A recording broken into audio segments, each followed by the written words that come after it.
generar libertad de cultos, por ejemplo, para poder atraer inmigrantes de distintas latitudes, con una conciencia de los conflictos, y lo que buscaba la generación de 1837 y, digamos, y todos los años posteriores, era que se crearan hábitos civilizados de convivencia, es decir, que hubiera instituciones, leyes y que las personas internalizaran ese Estado de Derecho en una situación de convivencia y que pudiera permitir el desarrollo civilizado de Argentina en ese contexto. Bien.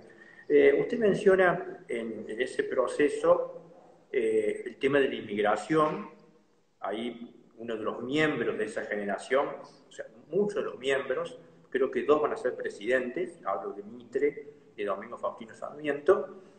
A mí lo que más me impresiona de este grupo de hombres es que no solamente eran hombres de pluma, eran hombres de acción únicamente, no exclusivamente en el campo de la política, de la burocracia estatal, sino que también iban al campo de batalla. Eh, un poco la idea es que nos comente quiénes eran los integrantes de esta generación, si pensaban todos igual, porque hay discrepancia entre ellos, hay un debate muy grande. Y yo tengo entendido que esa generación dura muy poco. Ese nombre, generación del 37, creo que tiene prácticamente medio año de vida. ¿Cómo se inicia, cómo se da ese grupo, que después muchos de ellos finalizan en el exilio, como creo que son todos los que finalizan en el exilio, pero ¿quiénes eran estos hombres? En general, así una mirada muy genérica, y bueno, ¿cuál era más o menos la idea de país que ellos tenían en aquel entonces? Sí, esta generación, muy bien dicho, en realidad la llamamos así para identificarla con un año en particular, con un momento específico de la historia argentina, que es cuando, a ver, 1835, tengamos en cuenta que Juan Manuel de Rosas asume por segunda vez la gobernación de la provincia de Buenos Aires con facultades extraordinarias, con suma del poder público, refrendado por un plebiscito popular en el que solamente 3 ciudadanos se atrevieron a votar en contra, y que en ese contexto muchos jóvenes que no se sentían ni parte del Partido Federal ni del Partido Unitario, querían reflexionar en torno a las ideas que estaban llegando desde Europa. Es decir, ideas que llegaban de una situación muy precaria, porque cada tanto llegaba un barco con algunos libros que los conocían a través de la librería de Marcos Sastre. Ahí se había formado el salón literario, pero sobre todo el gran liderazgo lo toma el poeta Esteban Echeverría, que había vivido 5 años en Europa, se había embebido de las ideas políticas y literarias de la Europa de ese tiempo, y forma la Logia Joven Argentina y la Asociación de Mayo, y con varios de estos jóvenes que conocen Buenos Aires y otros con los que se conecta a través de correspondencia, empieza a fluir un intercambio de ideas.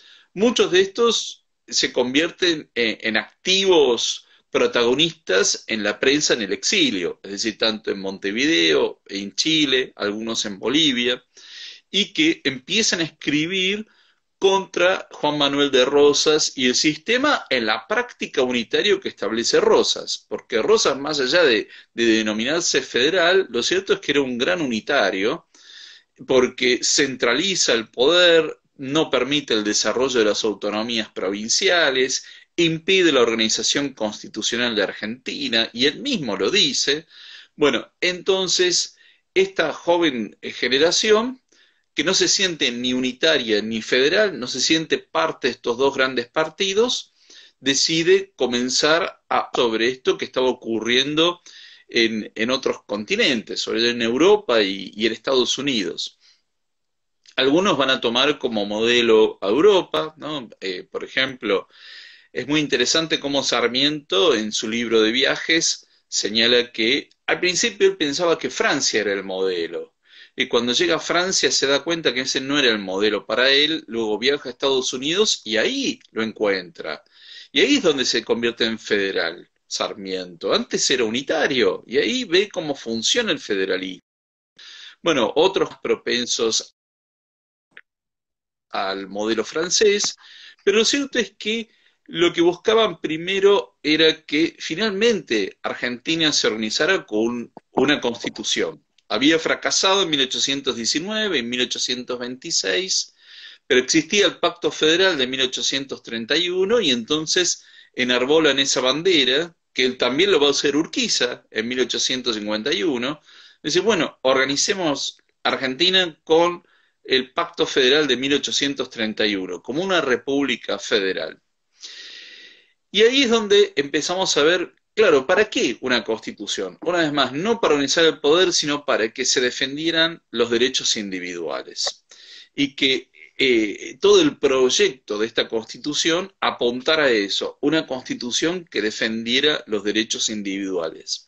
No había muchos países organizados con constituciones.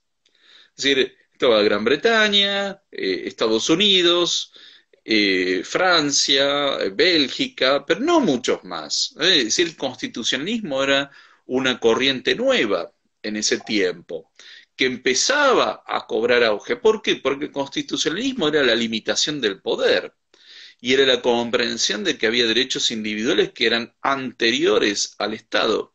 De modo que lo que se buscaba era eso, bueno, organizar con una constitución a la Argentina, con un sistema federal, y que esto sobre todo estuviera al servicio de los ciudadanos.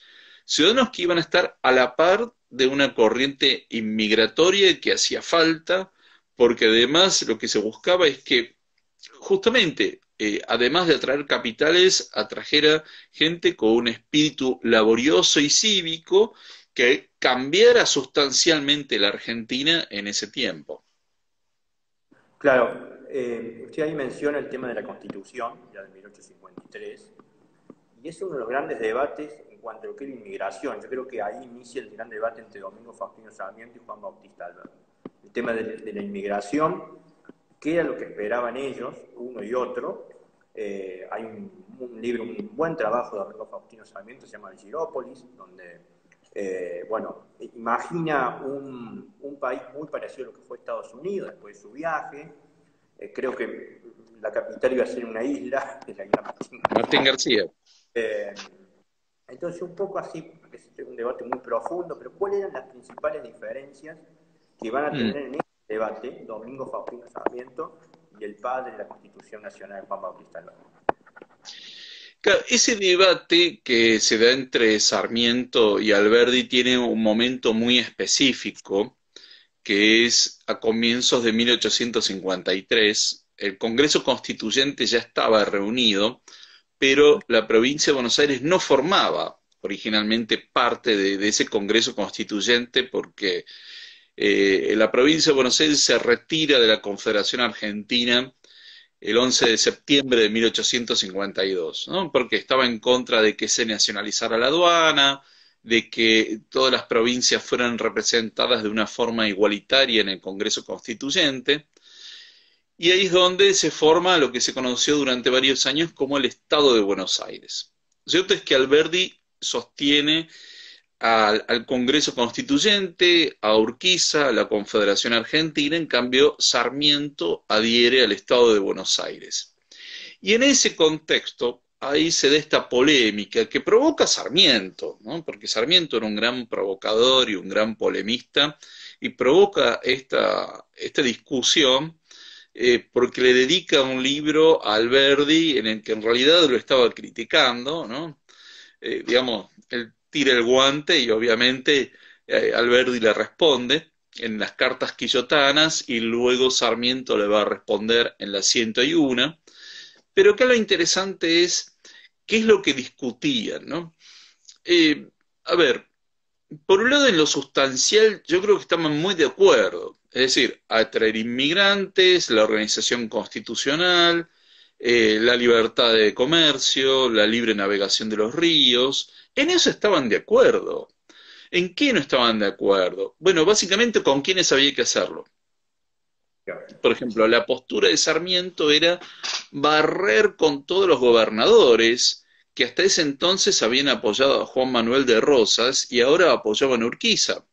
Es decir, la postura de él era, bueno, cambiar todos los gobernadores provinciales, porque lo que sostenía es, bueno, ¿cómo es que vamos a construir una república con gente que en realidad no es republicana, no tiene convicciones de este tipo y de repente se transforman?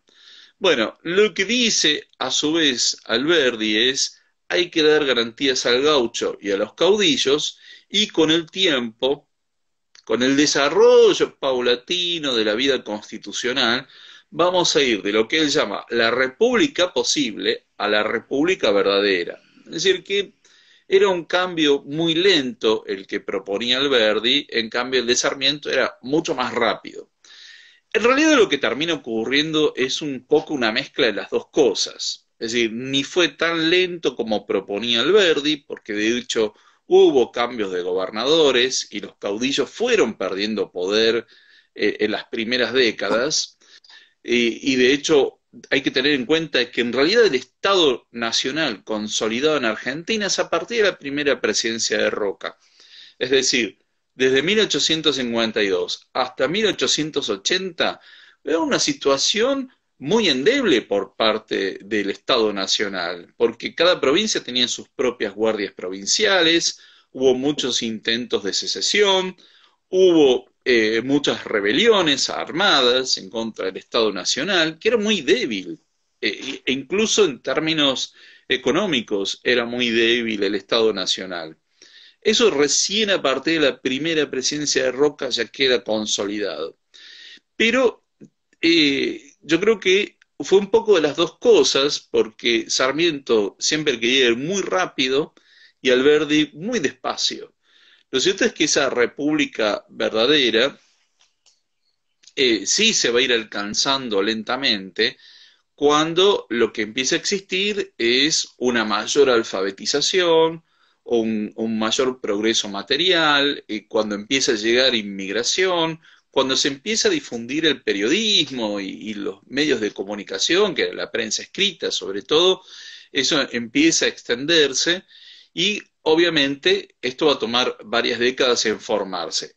Y esto es muy importante porque, a ver, si había que formar ciudadanos que fueran conscientes y respetuosos del Estado de Derecho, del gobierno de la ley, es obvio que tienen que saber leer y escribir, mínimo, y tener nociones básicas de cómo funciona un sistema, y a su vez, esto también tiene un sentido muy práctico, porque algo que había notado Sarmiento, por ejemplo, es que Estados Unidos era el país más alfabetizado del planeta en su tiempo, y que justamente por el hecho de saber escribir uno podía conocer todas las innovaciones tecnológicas de la época, todas las innovaciones técnicas, y estas se difundían a través del periodismo muchas veces. Y esto llevaba a un intercambio del conocimiento en forma bastante ágil. Entonces, no es que era simplemente saber leer y escribir como algo que uno podría decir, bueno, es algo que, digamos, que no tiene mucho sentido. No, tenía un sentido práctico esto.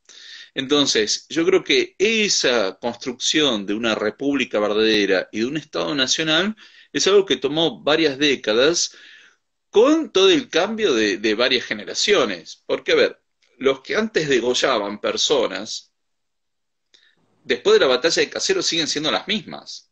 Es decir, seguían teniendo el hábito de, bueno, ¿cómo se resuelve un conflicto? Bueno, cortándole el pescuezo a alguien, ¿no? Y la verdad es que era una situación de una gran tensión porque se habían vivido décadas de enfrentamientos militares y no había muchos hábitos productivos de la vida. Entonces, eso iba a ser un cambio muy paulatino e incluso lo vemos en los procesos electorales, cómo es que esto al principio era una jornada muy violenta, la de las elecciones, donde se capturaban las urnas y se robaban y demás, y luego, hacia fines del siglo XIX, eso cambia y comienza la compra de votos. Y uno diría, qué barbaridad. Pero bueno, una cosa es matar personas y otra es comprar votos. Es decir, que eso ya en sí mismo era un adelanto de la época. Y habrá quien diga, qué barbaridad eso. Bueno, pero Estados Unidos era igual. Es decir, en Estados Unidos ocurría eso, había maquinarias políticas y que obviamente esto de tener un ciudadano consciente que no va a vender su voto, que tampoco va a ceder a la presión, que se va a sentir plenamente consciente de sí mismo y que no va a estar dispuesto a ser coaccionado, bueno, es algo que ha tomado varias décadas en el mundo y que no se resuelve de la noche a la mañana. Bien, vos mencionabas el proceso de alfabetización.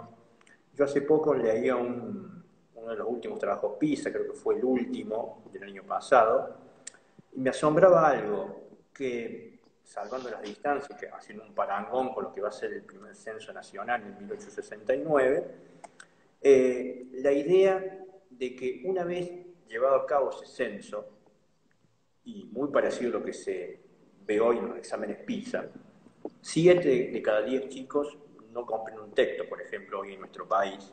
Y en aquel entonces, la población, que era de 1.700.000 y número, el 70%, o sea, 7 de cada 10 habitantes eran analfabetos. Uno ve ese cambio, ese parangón con la actualidad. Quiero tocar una figura que yo descubrí en su libro, que tenía muy poco conocimiento, que es la figura de Guillermo Rawson. Hoy estamos en un contexto de pandemia, y en aquel entonces, ya sea desde la presidencia de Mitre en un primer momento, y después con la fiebre amarilla en 1871 en otro, se lleva adelante quizás la primera política contra una epidemia, contra lo que venía a ser una cuarentena, la primera cuarentena en nuestro país, Ujú. que fue con la fiebre amarilla. ¿Cómo se sale adelante? ¿Cuál es el protagonismo, la figura de este hombre? Guillermo Rawson fue el primer sanitarista primero, o el primer infectólogo, entre comillas, hablando, que es tan desconocido, uno lo conoce por las calles, y uno cuando lee la biografía y empieza a indagar un poco sobre la vida de este hombre, se encuentra que fue uno de los primeros, digamos, los primeros estadistas, primeros patriotas en llevar adelante una política sanitaria, de lo que fue la salud pública. Me gustaría que un poco nos mencione quién fue este hombre y cómo se encaró esa primera epidemia en nuestro país. O sea que se paró. Sí, exactamente. Guillermo Rawson lamentablemente no es una figura que tengamos muy presente, pero él forma parte de esta generación de 1837. De hecho, en esa disputa entre la Confederación Argentina y el Estado de Buenos Aires, él toma parte por la Confederación Argentina y fue diputado en el Congreso Nacional que sesionaba en Paraná, ¿no? Porque el Congreso Nacional durante varios años sesionaba en la capital provisoria de Argentina, que era Paraná. Y de hecho, por ejemplo, Guillermo Rawson fue mucho más liberal, por ejemplo, en términos económicos que Alberdi. Es decir, él, por ejemplo, estaba en contra de la guerra aduanera que emprende la Confederación Argentina contra el Estado de Buenos Aires. Él dice que no hacía falta, que eso iba a ser perjudicial, como toda guerra aduanera y económica iba a terminar siendo perjudicial, lo cual tenía mucha razón. Y también estaba en contra de garantizar un mínimo que ganaban las empresas ferroviarias. Claro, ¿qué pasa? Tenían que venir a Argentina, un país exótico en ese tiempo, empresas ferroviarias inglesas, francesas, belgas, y querían que de alguna forma, se les garantizara un 7% de rentabilidad anual, ¿no? Por ejemplo, Rawson estaba en contra de eso. Él decía, bueno, si es una empresa, tiene que estar expuesta a las ganancias y al riesgo empresarial, y él estaba en contra de eso. Es decir, él decía, bueno, que vengan y que se arriesguen y que se vuelvan rentables por su, digamos, por su competitividad. Y en muchos temas es una figura muy interesante porque él después fue ministro en Interior de Bartolomé Mitre y va a tener una polémica bastante importante con Sarmiento. Sarmiento era el gobernador en San Juan y establece él por sí mismo el estado de sitio frente a la rebelión de Chacho Peñalosa. Y Guillermo Rawson, que es el ministro del Interior, decía que eso no era una atribución que pudiera tener un gobernador, que es una atribución del Estado Nacional. Prima Rawson, los dos eran sanjuaninos, es decir, eran prácticamente vecinos, pero hay una polémica muy importante y de hecho sí, Guillermo Rawson es uno de nuestros grandes médicos, de hecho es uno de los fundadores de la Cruz Roja en Argentina. Sí, porque esto también es muy interesante. Estos personajes no se limitaban a la vida política y el periodismo, también creaban instituciones de la vida civil.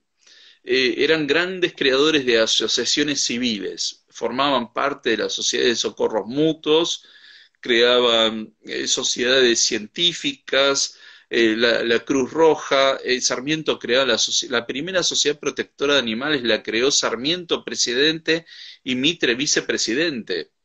Es decir, ya en ese tiempo se preocupaban por el bienestar animal y luchar contra las prácticas de la crueldad contra los animales, en un contexto, a ver, que tengamos en cuenta que era una novedad eso, ¿no? Porque todavía había riñas de gallos y maltrato a los caballos, es decir, si lo tenemos hoy en 2020, imaginemos lo que era en el siglo XIX.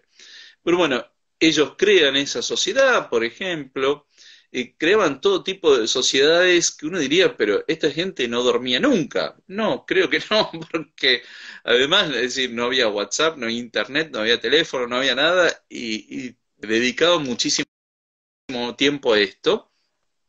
¿Y por qué lo hacían? Porque una de las cosas que habían observado, y sobre todo, primero con la lectura de ese libro magnífico de Tocqueville, que es La democracia en América, en donde Tocqueville señala que la vida democrática vive en los municipios, en la prensa y en las asociaciones civiles, ¿no? Ahí son las escuelas de la democracia.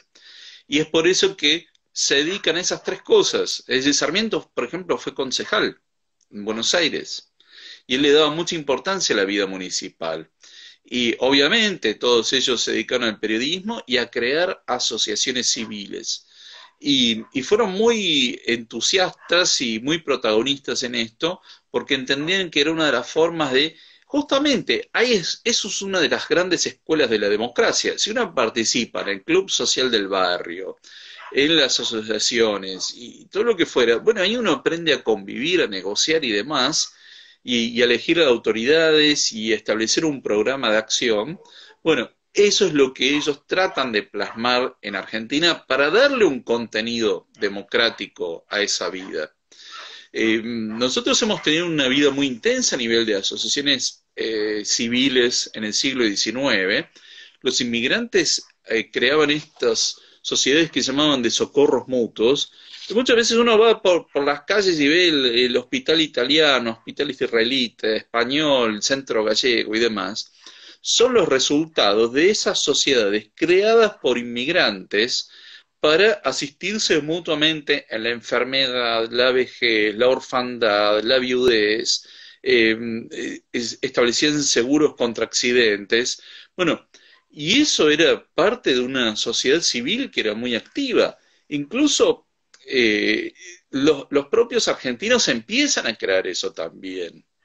Es decir, imitan eso y ya no son agrupaciones étnicas, sino muchas veces sociedades de barrio. Todos esos clubes de barrio que encontramos, muchas veces son el resultado de eso, de esas asociaciones que se crearon en el siglo XIX, principios del XX, y que eran ámbitos de sociabilidad, de democracia a nivel local, municipal, y que bueno, obviamente eso le dio una vida muy intensa a Argentina y a la formación de una existencia cívica que posibilitó la convivencia y el desarrollo durante tantas décadas. Muy bueno.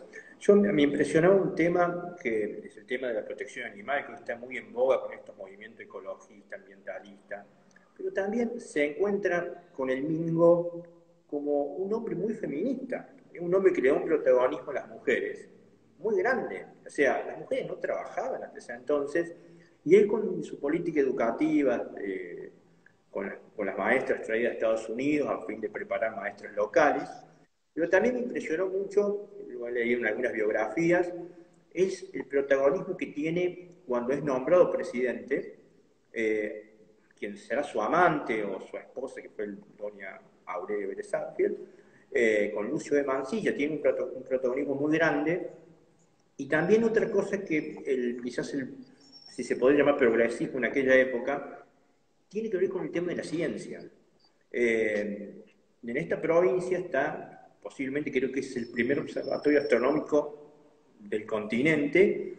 Vienen a este país uno de los científicos, unos astrónomos más emblemáticos del mundo, Benjamin Gold, a hacer un estudio de estrellas que es único. Es muy considerado en Estados Unidos por ese avance en las políticas de ciencia, ni hablemos del tema de lo que fue la biología con Ameghino. Entonces, uno desconoce esa faceta de ese periodo de lo que van a ser las presidencias históricas entre Mitre, Avellaneda y Domingo Faustino Sarmiento. Por eso yo creo que es muy bueno subrayar ese punto que no se enseña tanto en los colegios sobre aquel progresismo entendido en aquel entonces de este hombre.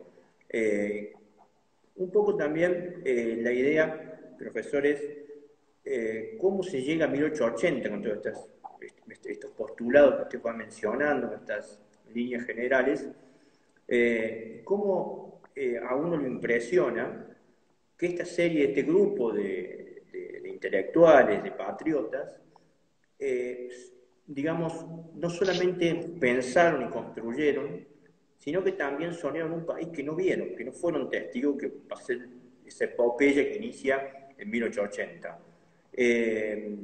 ¿Cómo se llega a ese fin? Digamos, yo creo que nuestro país tuvo casi un siglo sin contiendas civiles. Me parece que fue Malvinas el último sí. bélico que tuvimos después de 1880. ¿Cómo se llega a ese país de 1880 en base a las ideas de estos hombres? Porque tengo entendido que Domingo Faustino Sarmiento no puede llevar adelante muchas de sus ideas, por ejemplo la ley 1420, usted mencionaba lo de la ley de protección animal, que creo que es de la presidencia de Avellaneda, no tengo bien el año, parece que 1879. Sí, se lo conoce como ley Sarmiento, justamente. Entonces, bueno, la idea es cómo se llega a 1880, que le dejan un país en bandeja a lo que va a ser esa gran generación que, bueno, nos va a poner en la cúspide del mundo durante más de medio siglo. Bueno, a ver, 1880 no hubiera sido posible sin las 3 décadas anteriores. Es verdad, la presidencia de Sarmiento hubiese sido muchísimo más productiva si no hubiera tenido las guerras internas contra la rebelión en la Mesopotamia contra Ricardo López Jordán, que fue quien lleva adelante el asesinato a Urquiza, ¿no? El instigador del asesinato a Urquiza, y que de hecho la legislatura entrerriana lo declara gobernador a López Jordán, y Sarmiento dijo, no, yo no puedo tolerar esto, ¿no? Y ahí es donde comienzan esas guerras, y lo cierto es que Sarmiento hubiera podido hacer muchísimo más si no hubiera tenido que dedicar recursos a esa guerra, pero sí, hace la exposición nacional en Córdoba, inaugura el observatorio astronómico. En esa exposición nacional se traen arados y alambrados y las nuevas tecnologías agrícolas que había en ese tiempo, porque el objetivo es que las personas aprendieran sobre todo cómo era la producción, y justamente en esa década es cuando comienza a incorporarse un criterio más científico de cómo tenía que ser la producción agropecuaria. Es decir, antes era algo muy digamos,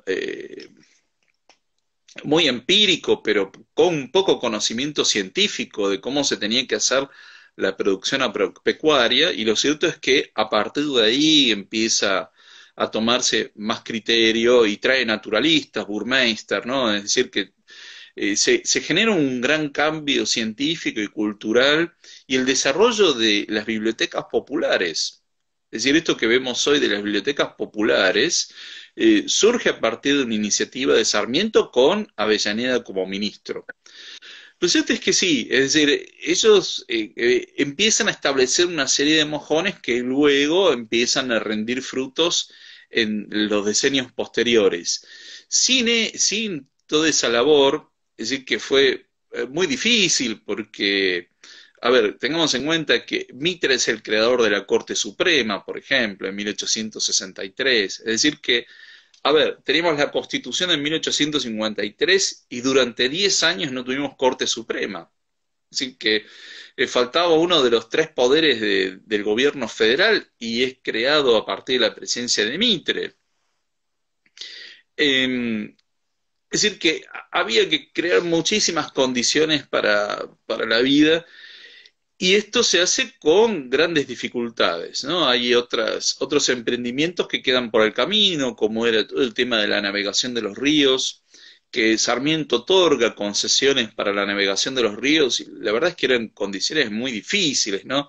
Que era todo un sistema de barcos de vapor y que funcionara plenamente en condiciones muy azarosas. Pero lo cierto es que sí, y sobre todo esto empieza a tener algún resultado a partir de esa década de 1880, porque ahí es donde ya queda plasmado el Estado Nacional, se terminan las guardias provinciales, queda claro, empiezan a quedar claros los límites de Argentina, se resuelve el problema en el sur, que eran algunas tribus aborígenes, ¿no? Porque esto también es un tema muy actual y que lamentablemente hay un cuestionamiento muy fuerte que discute la legitimidad histórica, política y jurídica del Estado Nacional argentino con toda una narrativa completamente ahistórica, ¿no? Porque de esa, había que resolver el problema de las fronteras que tenía Argentina. Era un enorme territorio que podía estar disponible para Chile o por cualquier país europeo que conquistara lo que era la Patagonia y demás. Uno podía decir, no, qué raro eso. Eso era muy habitual en el siglo XIX. Podía venir Francia, Inglaterra, cualquier otro país y ocupar la Patagonia Argentina y hubiera establecido una colonia a la fuerza y no había mucha forma de contenerlo. A ver, ¿qué hicieron en África? Se repartían las costas de África, los europeos, en 1884, es decir, durante la primera presidencia de Roca, es decir, que era algo muy habitual. Bueno, lo cierto es que había que tener una presencia efectiva del Estado argentino en ese territorio. De hecho, Roca es un presidente que tuvo una visión geopolítica, es decir, porque el establecimiento de la red ferroviaria no era solo para el transporte de personas y mercaderías, era para que hubiera presencia efectiva del Estado argentino y que pudieran ir tropas, es decir, a cualquier parte de Argentina rápidamente o en menos tiempo. Bueno, y establece observatorios navales y bases navales en la Patagonia, ¿no? Es decir, que eran cuestiones muy básicas que había que tener una posesión efectiva, si no el territorio argentino hubiera sido muchísimo más chico de lo que es hoy. Es decir, si no hubiera existido nada de eso, toda la región del Gran Chaco, es decir, Chaco, Formosa y demás, no hubiera sido parte de Argentina, ni tampoco el sur argentino. Probablemente la frontera argentina hubiera llegado a Bahía Blanca. Bueno, lo cierto es que todo eso fue el resultado de una consolidación de todas las décadas anteriores y de esta consigna de gobernar es poblar antes y que poblaran Argentina, que trajeran hábitos industriosos y laboriosos, que hubiera libertad de cultos. Por eso la ley 1420 es fundamental, no solo para enseñar a leer y escribir, sino para que hubiera una educación laica. Es decir, hubo un proceso de laicización del Estado argentino que comienza con la secularización de los cementerios, la educación laica, el matrimonio civil, el registro civil, porque antes, ¿quién anotaba los nacimientos y las muertes? La iglesia. ¿Quién anotaba los casamientos? La iglesia. Había que pedir permiso. Si había un matrimonio mixto, había que pedir permiso al Ministerio de Instrucción Pública y Culto. Y eso queda abolido a partir del Sarmiento y siendo ministro Avellaneda. Dicen, ¿por qué hay que pedir permiso? Si un hombre católico y una mujer protestante se quieren casar, que se casen. Había que pedir permiso para eso, ¿no? Bueno, eso queda abolido, es decir, una serie de iniciativas que fueron aboliendo costumbres que iban en contra del derecho de cultos, ¿no? La libertad de cultos fue una de las cuestiones más debatidas en el Congreso en 1853, en el Constituyente. Bueno, lo cierto es que empiezan a barrer con todas esos obstáculos que había, que venían de la etapa hispano-colonial, porque la idea era ser un país que fuera atractivo para muchas personas de distintas latitudes. Y lo cierto es que Argentina hizo grandes campañas en ese tiempo para atraer personas a vivir a Argentina. Eh, Hubo campañas en Europa, es decir, en Europa se imprimían libros en polaco, en alemán, en francés, para atraer población. Bueno, mirá este lugar qué atractivo que es, porque no se sabía que era Argentina. Había un gran desconocimiento.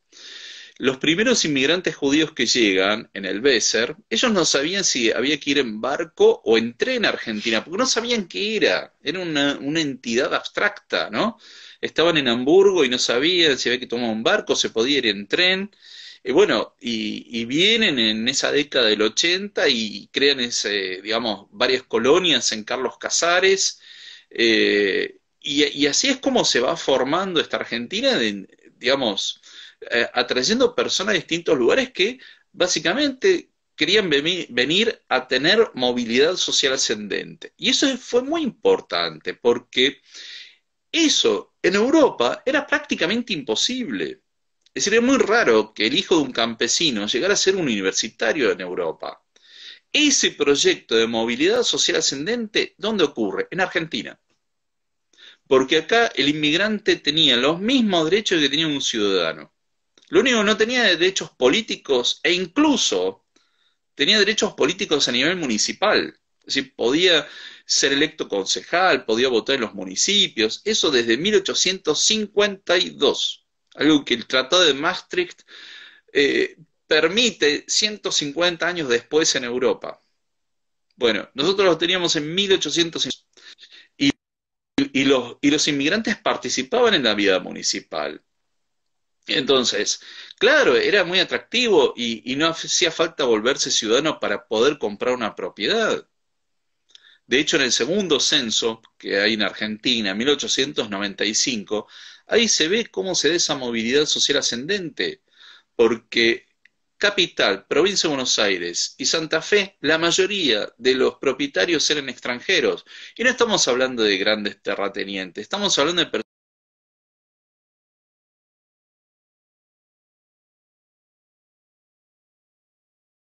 que podían comprar su pequeña casa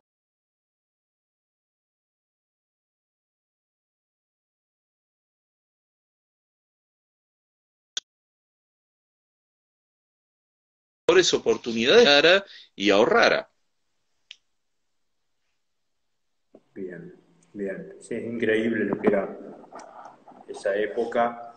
Y hay una crítica que siempre quizás se le hace, que es la idea de la campaña contra el indio, que usted mencionaba. Lo que sucede es que hay un problema en la historia que se juzga el pasado con valores del presente y es muy difícil llevar adelante un buen análisis sobre aquella coyuntura que venía ya desde la independencia, porque los indios estuvieron del lado de los españoles y bueno, hay muchísimas campañas desde ese entonces en adelante. Mencionaban lo de la movilidad social ascendente y uno se impresiona, por ejemplo, en Estados Unidos, en la ciudad de Boston, hay una estatua colosal de Domingo Faustino Sarmiento, donde precisamente cuando uno lee la placa, se debe a ese logro que tuvo en haber quebrado en el alfabetismo en el mundo, en América, de manos de un pedagogo latinoamericano. Yo no sé si en Estados Unidos hay figuras latinoamericanas con muros, estatuas, como la que tenemos nosotros. Lamentablemente aquí son vandalizadas y bueno, muestra quizás ese nivel de ignorancia que uno tiene frente a estos próceres. Profesor, un poco una última pregunta es, ¿qué tenemos para aprender de estos hombres? ¿Qué enseñanza tenemos de estas figuras como la de Mitre, como la de Domingo Faustino, como la generación del 80? ¿Qué tenemos nosotros en un contexto como el actual? Deberíamos aprender de estos hombres que soñaron, como bien decía antes en un principio, un país que no vieron. Tenían un proyecto de país que era ulterior a ellos y lograron algo que, por ejemplo, no se logró en el siglo XX en este país, que creo que es donde inicia la decadencia, que quizás la figura autoritaria del tirano o del hombre que digamos fue protagonista en el siglo XX, como en el siglo XIX, uno volviera en el siglo XX y el otro no. ¿Qué nos deja esta gente? ¿Qué reflexión, digamos, podríamos subrayar para un proyecto de país a futuro, como mencionaba al principio usted, en un país devastado y con un proceso de decadencia que asusta, sobre todo en el contexto actual? Sí, primero, lamentablemente, nosotros tenemos hoy, cuando se celebra el Día del Intelectual en Argentina, estamos pensando en Arturo Jaureche.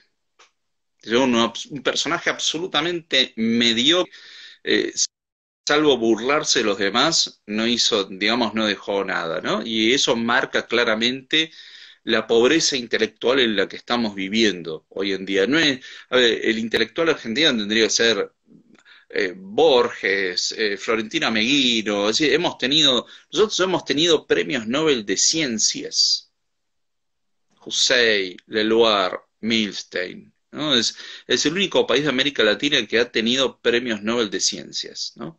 Bueno, nosotros hemos perdido eso, lo podemos recuperar, obviamente. Todo se puede recuperar y se puede volver a la buena senda. Pero yo creo que lo importante es, primero, tener una apertura al mundo, ver qué se discute en el mundo. Nosotros estamos discutiendo cosas que son anacrónicas o estamos discutiendo cosas excesivamente locales y no tenemos apertura al mundo. ¿Por qué los países de Asia Oriental les va bien en los exámenes PISA, por ejemplo? Bueno, hay que ver eso. ¿Por qué a Finlandia le va bien? Y hay que empezar a tomar los buenos modelos, porque los países nórdicos, ¿qué es lo que están haciendo? Bueno, y hay que empezar a ver cuáles son los modelos exitosos en el mundo y por qué les va bien. Eh, bueno, eso primero, y eso es lo que hacía la generación del 37. A ver, ¿cuáles son los países que les va bien? Los países desarrollados. ¿Qué políticas desarrollan? Si cuando Sarmiento va a Estados Unidos, fue a estudiar el sistema escolar de Massachusetts, porque era el estado más alfabetizado que había en el mundo. Y va a estudiar eso. ¿Por qué estaba tan alfabetizado? Bueno, y va y estudia eso. Es decir, eso es primero lo que hay que hacer. Y después es involucrarse en la vida política y cívica. Es decir, el mundo académico es muy interesante, es fascinante, pero tiene que tener un resultado en la vida concreta. Y hay que empezar a discutir cuestiones concretas. Es decir, no quedarse en una discusión de, no sé, voy a decir algo, ¿no? Hay quienes dicen, hay que dinamitar el Banco Central. No, terminemos con eso, hablemos de cuestiones concretas. Veamos cómo lograr la independencia del Banco Central, veamos la normativa, cómo hacerlo. Es decir, veamos realmente cómo hay que hacer esas cosas. En vez de discutir cuestiones abstractas, tenemos un problema muy serio nosotros de usurpación de propiedades. Bueno, empecemos a discutir cómo defender el derecho de propiedad. Es decir, dejemos de discutir cuestiones abstractas, sino cuestiones concretas, porque ese es el camino de la solución. Soluciones día a día, plantear políticas públicas creíbles, aceptables, que sean realizables, y así es como vamos a ir volviendo a la república verdadera. Hoy estamos en una república imposible, ¿no? Porque tenemos poderes del Estado que funcionan a medias. Es decir, estamos en una situación de un deterioro institucional y un deterioro educativo enorme. Lo que está pasando, es decir, a nivel económico, también está pasando a nivel educativo. Estamos un año sin clases, un año sin clases, y eso va a tener un deterioro enorme. Y eso va a tener un impacto enorme en esta generación, porque estamos yendo hacia un mundo cada vez más tecnológico, más complejo, y no nos estamos preparando para eso. Fantástico, profesor. Entonces, ahí vamos a tener una brecha enorme. Y hay Sí, y hay que cerrar esa brecha, hay que solucionar eso. Y vamos a requerir años de una educación muy intensa, de mucha calidad y de mucha dedicación para poder recuperar eso. Si no, quedamos a la deriva. Vamos a ser un país absolutamente subdesarrollado sin retorno. Bueno, entonces, esas políticas públicas hay que empezar a discutirlas e involucrarse abiertamente. fantástico. Sí, sí, coincido en líneas generales. Lo del Banco Central también. La mayoría de los países tiene Banco Central y no tiene inflación. Así que yo creo que pasa, por un lado, la conducta que tenemos como dirigencia, la dirigencia política en general. Así que bueno, yo, profesor, le quiero agradecer el tiempo que nos ha brindado la Fundación. Aviso que este video va a ser subido, primero lo dejamos aquí en Instagram y después en nuestro canal de YouTube. Así que lo invito a que lo sigan. Invito también a que adquieran este libro, Los Fundadores de la República. Tengo entendido que todavía se consigue. Y bueno, posiblemente lo estaremos convocando para otro vivo. Hay un tema que a mí me interesa muchísimo, que es el antisemitismo en nuestro país. Bien. Y creo que usted ha trabajado muy bien, yo lo he escuchado y bueno, para próximo evento lo vamos a tener en cuenta. Así que le agradezco su tiempo y bueno, ha sido muy grato y muy brillante su exposición. Bueno, muchísimas gracias por esta oportunidad. Muchas gracias a todos los que participaron también. Gracias.